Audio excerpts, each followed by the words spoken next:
Everyone, welcome to my YouTube channel. Today in this video में आप सभी के साथ आपकी वर्कशीट नंबर 10 को डिस्कस करने वाली हूँ। तो सबसे पहले आपको अपनी वर्कशीट का नंबर लिखना है, आपको डेट लिखनी है, आपको अपने टीचर का नेम लिखना है, अपना नेम लिखना है, आपको क्लास एंड सेक्शन लिखना है, आपको अपना सब्जेक्ट लिखना है। सब्जेक्ट आपका इसका हिंदी और आपको वर्कशीट का लिंक चाहिए, वो आपको डिस्क्रिप्शन बॉक्स में गिवन है।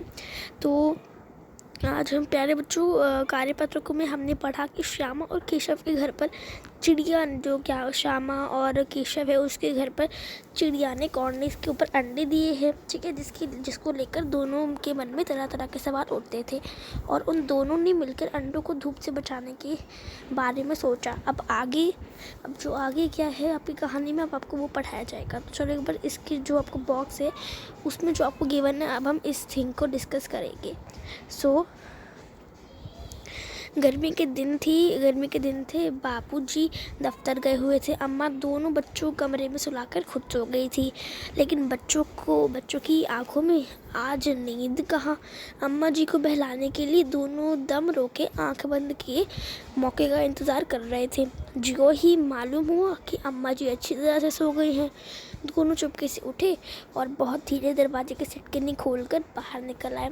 अंडों की हिफाजत की तैयारियां नीचे रखी और तैयारियां होने लगी। केशव कमरे से एक स्टूल उठा लाया, लेकिन जब उससे वो काम ना चला तो नहाने की चौकी लेकर स्टूल के नीचे रखी डरते डरते स्कूल पर चढ़ा। श्यामा दोनों हाथों स्टूल पकड़े हुए थी, ठीक है, जैसे आपको इस पिक्चर में गिवन है उसी तरह। जो स्टूल जैसे कि ये चौकी है उसके ऊपर स्टूल रख दिया था, ठीक है। आगे बढ़ते हैं। आगे आपको बताया है कि स्टूल चारों टांगों बराबर ना होने के कारण स्टूल के चारों टांगें बराबर नहीं थी, तो उसके कारण जिस तरफ जा रहा था वहाँ पड़ जाता, जरा सा हिल जाता था।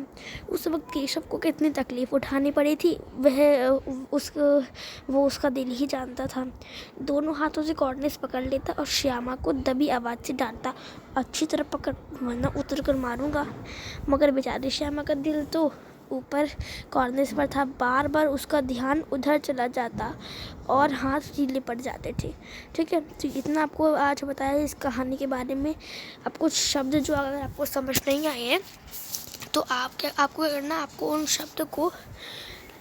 उन शब्द का मतलब बताया। जैसे कि इंतज़ार का मतलब प्रतीक्षा, हिफाजत का मतलब सुरक्षा, और तकलीफ़ मतलब परेशानी, और सिटकिनी मतलब कुंडी, मतलब कि दरवाज़ा बंद करने के लिए लोहे या पीतल का उपकरण होता है, उसको हम सिटकिनी या कुंडी कहते हैं, ठीक है। आगे बढ़ते हैं हम। गद्यांश के आधार पर निम्नलिखित प्रश्नों के उत्तर आपको देने हैं, जो अब हम पढ़ने जा रहे हैं। तो चलो पढ़ते हैं एक बार। माँ के सोते ही केशव और श्यामा दोपहर में बाहर क्यों निकल आए? तो जब माँ सो गई तो केशव और श्यामा कमरे से बाहर क्यों निकल आए? आपसे ये क्वेश्चन पूछा है, तो आप लिख सकते हो कि माँ के सोते ही केशव और श्यामा अंडों और चिड़ियों की हिफाजत के लिए कमरे से बाहर निकल आए। सेकंड क्वेश्चन आपका है कि केशव और श्यामा ने अंडों की हिफाजत की तैयारियाँ कैसे की? तो आप लिख सकते हो कि केशव ने अंडों की हिफाजत निम्नलिखित आधार पर की। धूप से बचने के लिए टोकरी लगा दी। अंडों को क्या करा? अंडों को उन्होंने कपड़े पर एक गद्दी बना के रख दिया और पास में दाना और पानी की प्यालियाँ भी रख दी। क्या आपने भी घर वालों से छुपकर कुछ काम किया है? ऐसे कुछ अनुभव को आपको लिखना है। आपने अपनी लाइफ में कोई तो ऐसा काम किया होगा जो आपने अपने घर वालों से छुपकर किया है। अगर आपने किया है तो आप उसको ज़रूर लिखिएगा। आपको वैसे कुछ किया होगा तो आप उसको लिखिएगा, ठीक है।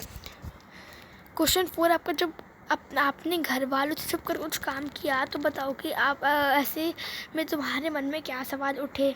तो आपको जब भी आपने कोई छुप के काम किया होगा तो आपके मन में जो सवाल उठे आप उसको लिखना है। अब दिए गए शब्दों से वाक्य बनाकर देखिए। जैसे कि पहला शब्द आपका है इंतज़ार, तो मैं देख सकती हूँ कि जैसे कि आप देख सकते हो कि मैं बस का इंतज़ार कर रही हूँ।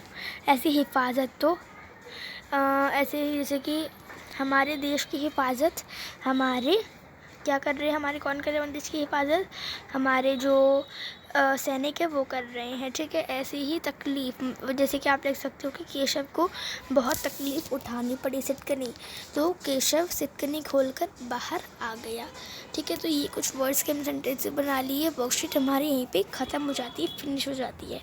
ये वर्कशीट बोथ मीडियम के लिए, मतलब कि हिंदी इंग्लिश मीडियम दोनों के लिए करें, क्योंकि इसका सब्जेक्ट जो है हिंदी है, और हिंदी जो है हिंदी इंग्लिश मीडियम दोनों के लिए एक होती है, ठीक है। होपफुली वीडियो पसंद आया होगा। मेरी आपसे रिक्वेस्ट है कि अगर आपको मेरी वीडियो पसंद आई है तो गाइस वीडियो को प्लीज़ लाइक करना ना भूलिए, अपने फ्रेंड्स या शेयर करें, चैनल को सब्सक्राइब करें और बेल आइकन को भी प्रेस करें। तो गाइस हम सब मिलते हैं अगली वीडियो में, तब तक के लिए bye bye and see you.